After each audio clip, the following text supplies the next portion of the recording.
Innal hamdalillah nahmaduhu wa nasta'inuhu wa nastaghfiruh wa na'udzu billahi min syururi anfusina wa min sayyiati a'malina may yahdihillahu fala mudhillalah wa may yudhlil fala hadiyalah. Asyhadu an la ilaha illallah wahdahu la syarikalah wa asyhadu anna Muhammadan abduhu wa rasuluh. Allahumma sholli ala Muhammad wa ala alihi wa sahbihi ajmain. Amma ba'd.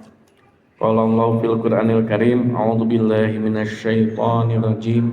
Bismillahirrahmanirrahim. Ya ayyuhalladzina amanu taqullaha haqqa tuqatih wa la tamutunna illa wa antum muslimun. Shadaqallahul adzim. Hadirin sidang Jumat rahimakumullah. Pertama dan yang utama, marilah kita panjatkan puji serta syukur kita pada Allah Subhanahu wa taala. Dengan rahmat dan inayahnya, alhamdulillah, pada kesempatan ini kita masih bisa melaksanakan berbagai kegiatan kita sehari-hari. Kegiatan yang berkaitan dengan hubungan kita dengan Allah maupun kegiatan yang berkaitan dengan hubungan kita dengan manusia yang lain. Salah satu kegiatan yang kita lakukan pada kesempatan ini adalah terkait dengan hubungan kita dengan Allah, yaitu melaksanakan ibadah sholat Jumat. Mudah-mudahan ibadah sholat Jumat kita pada kesempatan ini diterima oleh Allah Subhanahu wa taala. Salawat serta salam mudah-mudahan Allah melimpahkan pada junjungan kita Nabi Muhammad sallallahu alaihi wasallam, pada keluarganya, sahabat-sahabatnya, pengikut-pengikutnya termasuk kita sampai akhir zaman. Hadirin yang berbahagia, pada kesempatan ini khatib berwasiat, marilah kita sama-sama tingkatkan kualitas takwa kita pada Allah. Karena dengan kualitas takwa itulah kita bisa hidup dengan baik, hidup dengan aturan-aturan Allah, menjalankan perintah-perintah Allah dan menjauhi larangan-larangan Allah, sehingga akhirnya nanti di kehidupan kita kelak kita dapat mendapatkan keuntungan, kebahagiaan dunia maupun akhirat. Oleh karena itu, sekali lagi marilah kita sama-sama tingkatkan kualitas takwa kita kepada Allah Subhanahu wa taala. Hadirin sidang Jumat rahimakumullah, mengawali khutbah kali ini saya akan mengungkapkan sebuah kisah kehidupan yang mungkin nanti kita bisa mengambil ibrah dari kisah tersebut. Dan kisah ini nampaknya pernah kita alami, atau banyak yang mengalami, atau pernah kita lakukan, yaitu terkait dengan sebuah keluarga. Penghuninya, keluarga tersebut sudah tua, seorang kakek dan seorang nenek yang hidupnya sangat sederhana, hidup di sebuah desa, sebuah kampung. Suatu sore ia mendapati pohon pepaya yang ada di depan rumahnya telah berbuah. Walaupun buahnya tidak begitu banyak, hanya berbuah 2 buah saja. 2 buah tersebut telah menguning, siap untuk dipanen. Ia berencana memetik buah tersebut keesokan harinya. Namun ketika di waktu pagi ia mendapatkan buah pepaya itu hilang 1. Kakek tersebut begitu sedih hingga istrinya merasa heran. Kenapa hanya karena sebuah pepaya saja engkau demikian murung, ujar sang istrinya, sang nenek. Kakek tersebut menjawab, bukan itu yang aku sedihkan. Bukannya hilang satu buah pepaya itu, tapi yang aku pikirkan, betapa sulitnya orang untuk mengambil pepaya itu. Ia harus sembunyi-sembunyi di tengah malam agar tidak ketahuan orang. Belum lagi dia mesti memanjat dengan susah payah untuk memetiknya. Maka oleh karena itu kakek berpikir dia akan meminjam tangga keesokan harinya untuk ditaruh, minta ke tetangganya untuk ditaruh, dipasangkan di pohon pepaya tersebut. Mudah-mudahan si pencuri itu datang kembali di malam hari dan mengambilnya pepaya tersebut dengan tidak mendapatkan kesulitan. Namun ketika pagi hari tiba, kakek tersebut mendapatkan pepaya tersebut masih utuh, masih satu, tidak ada atau tidak diambil. Bahkan tangga yang dipasangnya pun tidak bergeser sedikit pun. Maka kakek tersebut merasa heran, kenapa pepaya itu masih utuh? Masih merenung, kenapa ini bisa terjadi? Di awal ketika tidak ada tangga, maka mudah bisa dicurinya, diambilnya pepaya itu. Tetapi ketika difasilitasi dengan tangga, dimudahkan untuk mengambilnya, tetapi tidak ada yang mengambil. Di sore harinya sang kakek kedatangan seorang tamu yang menenteng 2 buah pepaya besar di tangannya. Ia belum pernah mengenal si tamu tersebut. Singkat cerita, setelah berbincang lama, saat hendak pamitan, tamu itu dengan amat menyesal bahwa dia mengaku yang telah mencuri pepaya tersebut. Sebenarnya, kata sang tamu, saya mau mengambil lagi malam berikutnya. Tetapi ketika mendapatkan atau melihat bahwa ada tangga yang bisa untuk meraih pepaya tersebut, maka si pencuri itu merenung, kenapa ini ada tetangga itu. Akhirnya dia merasa malu. Karena merasa malu, maka dia tidak jadi mengambil pepaya tersebut. Oleh karena itu, pencuri itu mengatakan, saya mohon maaf, saya menyesal mengambil pepaya yang telah menguning yang dimiliki oleh sang kakek. Sebagai pertanggungjawaban saya mengambil pepaya, maka saya berikan pepaya tersebut pada kakek dengan 2 buah pepaya yang saya telah beli di pasar itu. Hadirin yang berbahagia, kisah ini sangat sederhana, tetapi kalau kita perhatikan ada makna yang mendalam, ada ibrah yang bisa kita ambil untuk kita renungi, untuk kita laksanakan.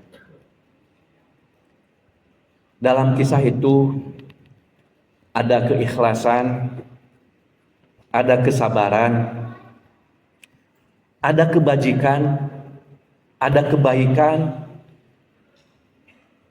dan ada cara pandang yang positif tentang kehidupan. Bahasa agamanya punya sikap, punya akhlak husnudzon, berbaik sangka. Hadirin rahimakumullah, persoalannya sekarang, apakah kita mampu mungkin untuk berbaik sangka, berpositif, pemikiran kita positive thinking. Kita ketika menerima sebuah musibah dalam kehidupan, apakah musibah itu kita bisa berpikir positif atau kita punya pikiran yang negatif terhadap apa yang menimpa pada diri kita. Karena memang kecenderungan manusia dalam mencinta lupa bahwa apa yang disenangannya hanyalah sebuah titipan. Ketika kita mempunyai sesuatu yang kita senangi, seperti kakek mempunyai pepaya yang akan diambil, akan dipanen, kemudian hilang.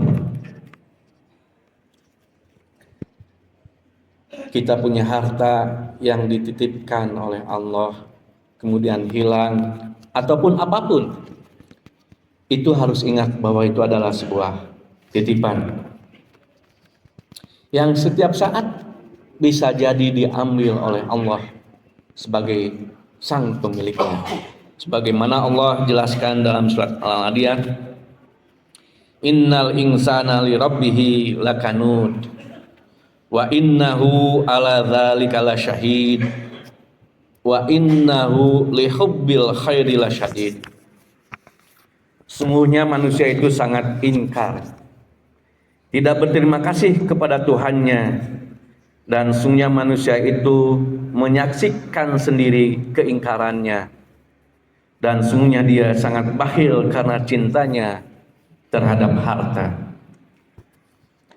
Atau barangkali ada di antara kita yang telah mampu bersikap positif saat didera musibah, namun bisa jadi itu bersifat sementara. Hari ini kita mungkin bisa tabah meridhokannya, namun esok hari belum tentu bisa, karena sesuatu hati yang sangat tidak menentu. Kalau demikian, berarti cara pandang positif belum menjadi akhlak kita, belum menjadi sesuatu yang mendarah daging, di mana gerakannya bersifat substansif, tidak insidental. Ia akan berpikir dan bertindak positif pun kapanpun, dimanapun, sendirian maupun bersama siapapun. Karena itu, orang-orang yang telah memiliki cara pandang positif sebagai akhlaknya bisa dikatakan sebagai orang-orang yang telah memetik buah dari keimanan dan keislamannya. Karena akhlak husnudon, positive thinking, tidak mungkin bisa terbangun kalau tidak didasarkan dari akidah yang kokoh dan keberserahan diri yang total kepada Allah Subhanahu wa Ta'ala. Hadirin yang berbahagia, akidah atau sistem keyakinan tauhid dalam Islam, para ulama mengklasifikasikan ataupun menjelaskan ada beberapa unsur. Ada 3 konsep tauhid dalam ajaran Islam yang semuanya tidak bisa kita pisah-pisahkan, tidak bisa dipahami secara parsial, tapi dipahami harus secara komprehensif dan harus dilaksanakan juga secara komprehensif. Yaitu pertama, tauhid rububiyah. satu unsur keyakinan di mana kita menegaskan Allah sebagai Rabb. Allah lah Tuhan yang menciptakan dan mengatur alam semesta ini. Rabbul Alamin, Tuhan dan yang menciptakan, mengatur alam ini. Tiada apapun yang keluar dari takdir ilahi, bahkan daun yang berguguran dari pohon pun Allah mengaturnya. Sebagaimana Allah jelaskan dalam firman-Nya, wa indahu mafatihul ghaib la ya'lamuha illa huwa wa ya'lamu ma fil barri wal bahri wa ma tasqutu min waraqatin illa ya'lamuha wala habbatin fi dhulumatil ard wala rabbin wala yabisin illa fi kitabin mubin. Dan pada sisi Allah lah kunci-kunci semua yang gaib. Tidak ada yang mengetahuinya kecuali Dia sendiri. Dan Dia mengetahui apa yang di daratan dan apa yang ada di lautan. Tidak selai daun pun yang gugur melainkan Dia mengetahuinya. Dan tidak jatuh sebutir biji pun dalam kegelapan bumi, dan tidak ada sesuatu yang basah atau yang kering melainkan tertulis dalam kitab yang nyata. Al-An'am ayat 59. Yang kedua, tauhid mulkiyah, suatu keyakinan di mana kita mengesahkan Allah sebagai Malik, sebagai satu-satunya raja yang maha memiliki dan maha menguasai alam semesta ini. Dialah pemilik seluruh alam ini. Dialah pemilik segalanya. Apapun yang ada di alam ini ataupun yang ada pada diri kita, Dialah pemilik hakikatnya.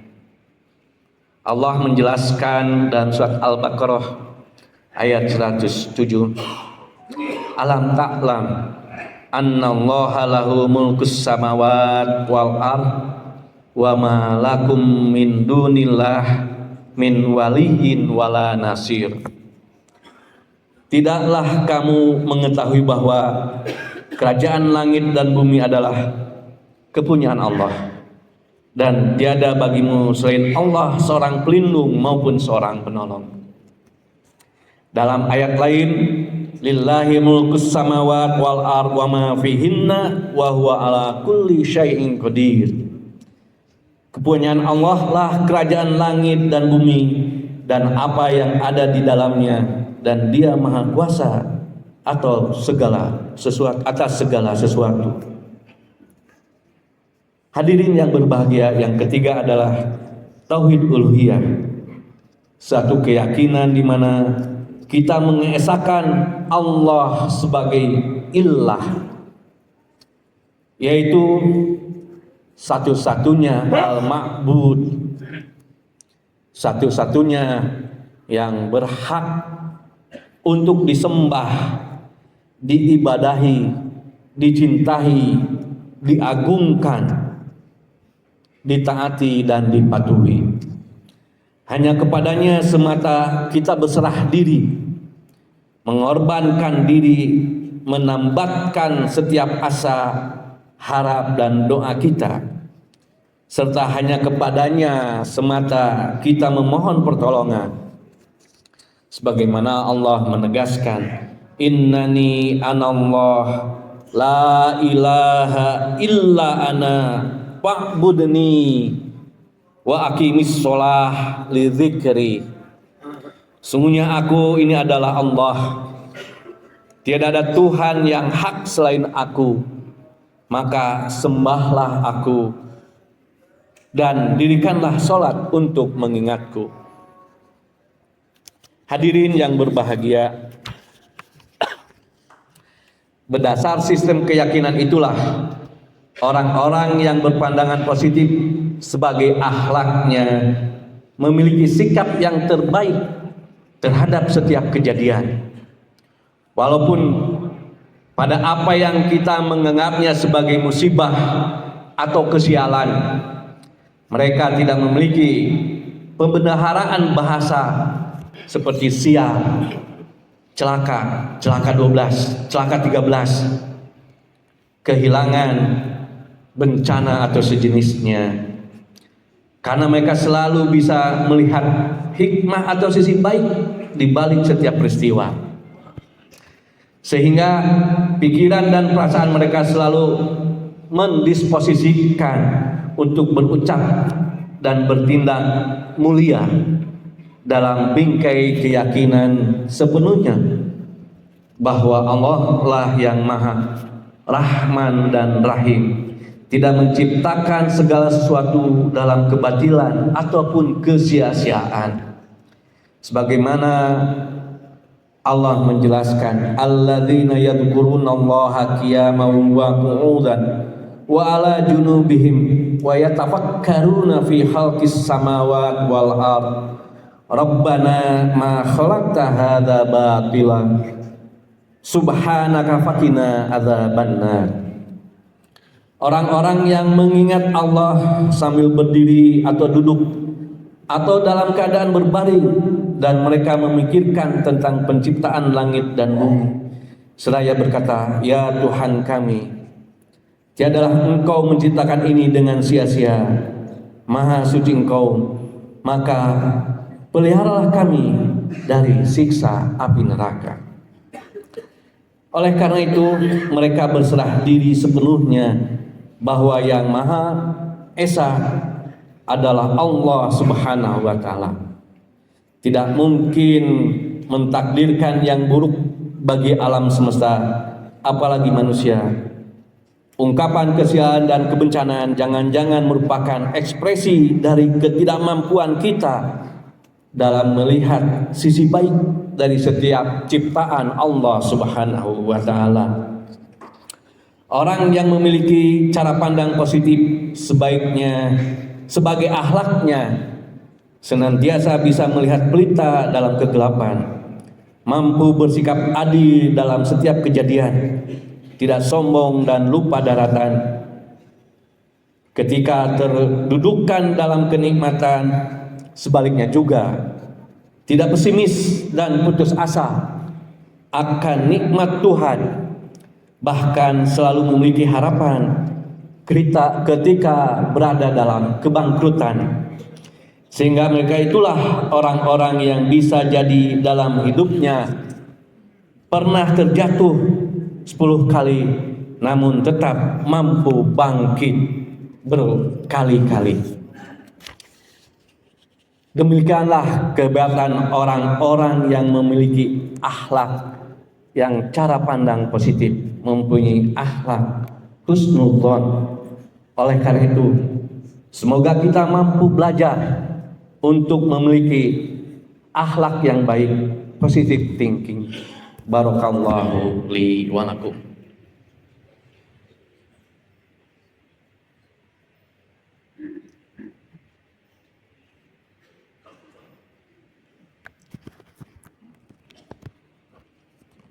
Alhamdulillahilladzi arsala rasulahu bil huda wa dinil haq liyudhhirahu 'ala dini kullih wa kafa billahi syahida. Asyhadu an la ilaha illallah wa asyhadu anna Muhammadar Rasulullah. Allahumma sholli ala Muhammad wa ala alihi wa sahbihi ajmain.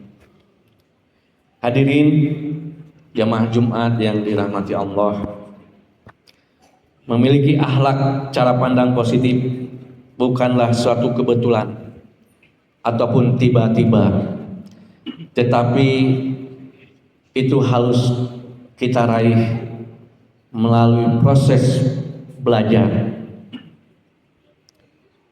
proses of learning by doing. Inilah prinsip yang harus kita tanamkan. Prinsip tanam prinsip tuai. Sistem keyakinan tauhid yang kita miliki tidak boleh berhenti sebagai pemahaman kognitif saja. Tidak hanya memahami secara teori saja, tetapi kita harus ejahtawankan atau praktekkan dalam setiap perbuatan kita, sehingga kita bisa memanennya di kemudian hari menjadi sebuah kebiasaan. Kebiasaan baik inilah harus kita tanam terus sehingga kita bisa menuainya sebagai karakter. Saat itulah cara pandang positif ini telah menjadi darah daging, menjadi akhlak kita. Semoga kita termasuk hamba Allah yang diberikan kemudahan dan inayahnya dalam menuai, menanamkan, mengambil, menghasilkan akhlak yang baik. Hadirin yang berbahagia, mengakhiri khutbah yang kedua ini, marilah kita sama-sama memohon pada Allah, mudah-mudahan kita berikan kekuatan untuk selalu bertekad melaksanakan tauhid kita dalam kehidupan sehari-hari kita, sehingga kita punya akhlak yang baik, berpositif thinking, berhusnudzon. Allahumma sholli ala Muhammad wa ala ali Muhammad kama sholaita ala Ibrahim wa ala ali Ibrahim innaka Hamidum Majid. Rabbana innana sami'na munadiyan yunadi lil iman an aminu rabbikum fa amanna. Rabbana ighfir lana dzunubana wa kaffir anna sayyi'atina wa tawaffana ma'al abrar. Rabbana wa atina ma wa'adtana ala rusulik wa la tuhzina yaumal qiyamah innaka la tukhliful mi'ad. Rabbana hab lana min azwajina wa dzurriyyatina qurrata a'yun waj'alna lil muttaqina imama. Rabbana hab lana minas sholihin. Rabbana hab lana minal muttaqin. Rabbana hablana minal muhsinin. Allahumma arinal haqqa haqqa warzuqna ittiba'ah wa arinal batila batila warzuqna tinaba. Rabbana atina fid dunya hasanah wa fil akhirati hasanah wa qina adzabannar. Walhamdulillahirabbil alamin. Aqimis shalah. Allahu akbar.